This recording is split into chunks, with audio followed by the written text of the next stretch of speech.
제가 오늘 영상을 통해서 여러분들한테 이런 말씀을 드리고 싶어요. 굉장히 중요해요. 들어보세요. 이 영상을 시청하는 여러분들의 투자 성향이 다 다양각색일 거라고 생각을 합니다. 이런 분이라면 제 영상을 보지 마세요.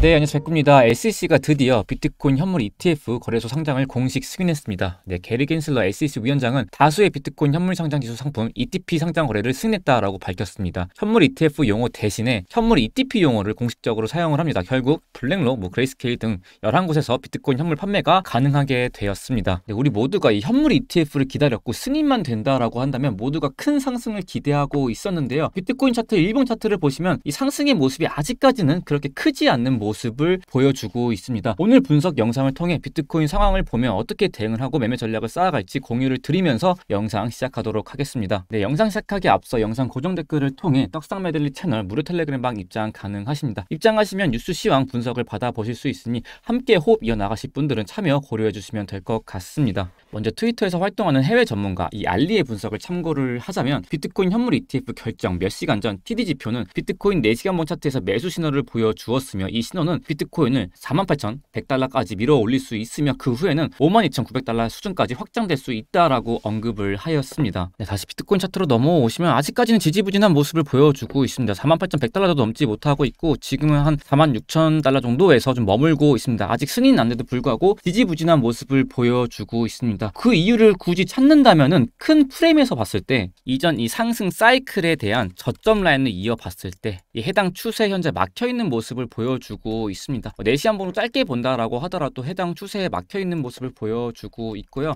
만약에 이 추세를 돌파하는 상승이 나온다라고 한다면 이 돌파하고 복마감을 해준다라고 한다면은 더 큰 시세 분출이 나올 가능성을 좀 열어두고 있다라는 점 말씀을 드립니다. 그래서 여러분들이 가장 궁금해하실 내용이 이제 승인도 났고 이 추세 돌파하는 상승이 나온다라고 한다면은 어디까지 상승을 할 것인가? 네, 그래서 백구야 너는 어디까지 상승 목표치를 보는가에 대해서 궁금하실 거라고 생각을 합니다. 이 부분에 대해서 좀 언급을 하자면 네, 일단 저는 테더 도미넌스 차트를 통해서 목표치를 잡고 있어요. 네, 그럼 테더 도미넌스 차트를 가지고 왔는데 개념부터 말씀을 드리면 간단히 말씀을 드릴게요. 테더 도미넌스 차트는 비트코인 차트와 비트와 디커플링 반대로 디커플링으로 움직입니다. 그렇기 때문에 이 테더의 하락은 비트의 상승을 의미를 하고요. 테더의 상승은 비트의 하락을 의미를 합니다. 지금은 하락 추세에 있죠. 그럼 비트의 상승을 의미한다라고 보시면 돼요. 그렇게 봤을 때 테더 도미넌스 차트를 보시면 네, 테더 도미넌스 차트를 차트적으로 봤을 때 기술적 분석을 사용해 본다라고 했을 때 이런 식으로 이제 하모닉 패턴을 대입을 해볼 수가 있어요. 어떤 느낌이냐? 보여드리면은 이런 느낌이에요. 이 하모닉 패턴의 나비 패턴, 이 버터플라이 패턴의 불리시한 패턴을 그대로 복사해서 가지고 온 거예요. 이 나비 패턴은 이 XA 크기의 0.786, 정확히 0.786 지지받고 반등 나왔어요. 반등 나왔을 때 하락이 분출된다라고 했을 때 하락이 분출된다라고 한다면은 여기 1.27,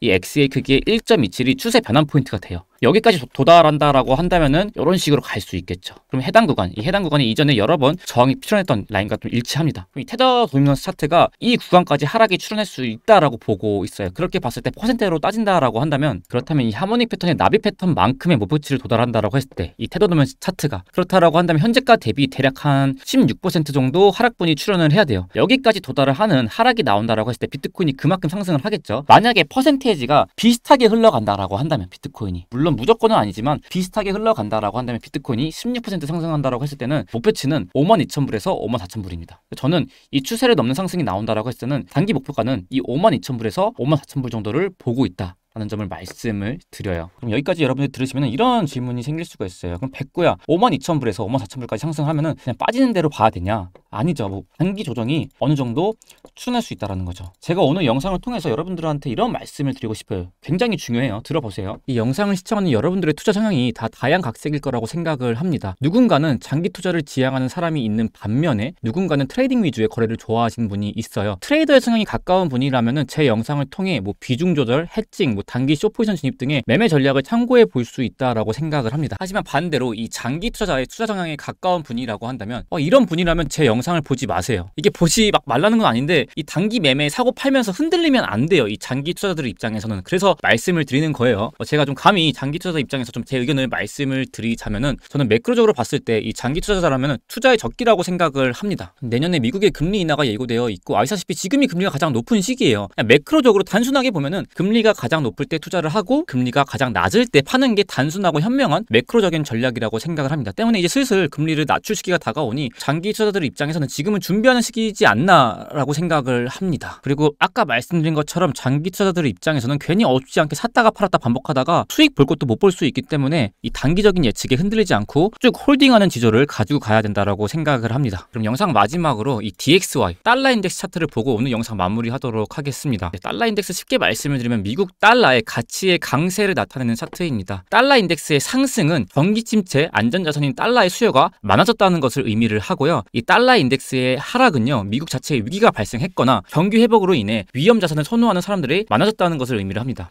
투자 시장에 있어서는 이 달러 인덱스의 하락하는 모습이 주가의 상승에 영향을 끼칩니다. 달러 인덱스 차트를 주봉으로 봤을 때 이 저점이 2008년이에요. 2008년부터 이 상승 채널 안에서, 이 거대한 상승 채널 속 안에서 차트가 움직이고 있습니다. 그리고 이 상승 채널 안에서 한 번의 상승골, 두 번의 상승골, 이 세 번째 상승골에서 이 채널 상단에 닿지 못하고 하락하는 모습을 보이고 있어요. 채널이 붕괴하기 위해서는 페일링이 존재한다. 여기서 말하는 페일링이라는 것은 이렇게 가는 것이 원칙인데 다 못 가고 꺾이면, 즉 여기서 페일링이 일어나면 여기서는 트랩을 기대하지 마라.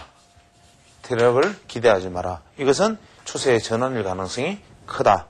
방금 이 시골의사 박경철 선생님이 채널 강의를 보셨다시피 이 상승 채널 안에서 한 번, 두 번, 이 세 번째에서 채널 상단에 닿지 못하고 페일링이 일어나고 다시 재차 채널 하단을 깨는 하락이 나왔을 때는, 이때는 다시 돌아가는, 회귀하는 트랩을 기대하지 말라. 이때는 추세가 이렇게 전환될 가능성이 높다라고 설명을 합니다. 그럼 이 강의 내용을 좀 고려해 본다라고 한다면 달러 인덱스 차트는 큰 상승 채널 안에서 세 번째 골에서 페일링이 일어나고 추세가 현재까지는 하락으로 이어지고 있기 때문에 우리가 하락으로 큰 추세의 채널링이 다시 형성될 수 있다. 큰 추세 속에서 달러 인덱스는 하락할 수 있다. 그렇다는 것은 위험 자산이나 투자 자산에 자금이 지속적으로 쏠릴 수 있다라는 것을 우리가 예측은 해볼 수 있다. 무조건은 아니지만 그런 것을 좀 생각해 볼 수 있다는 점 말씀을 드리고 오늘 영상 마치도록 하겠습니다. 영상 도움이 되셨다고 한다면 구독과 좋아요 부탁드립니다.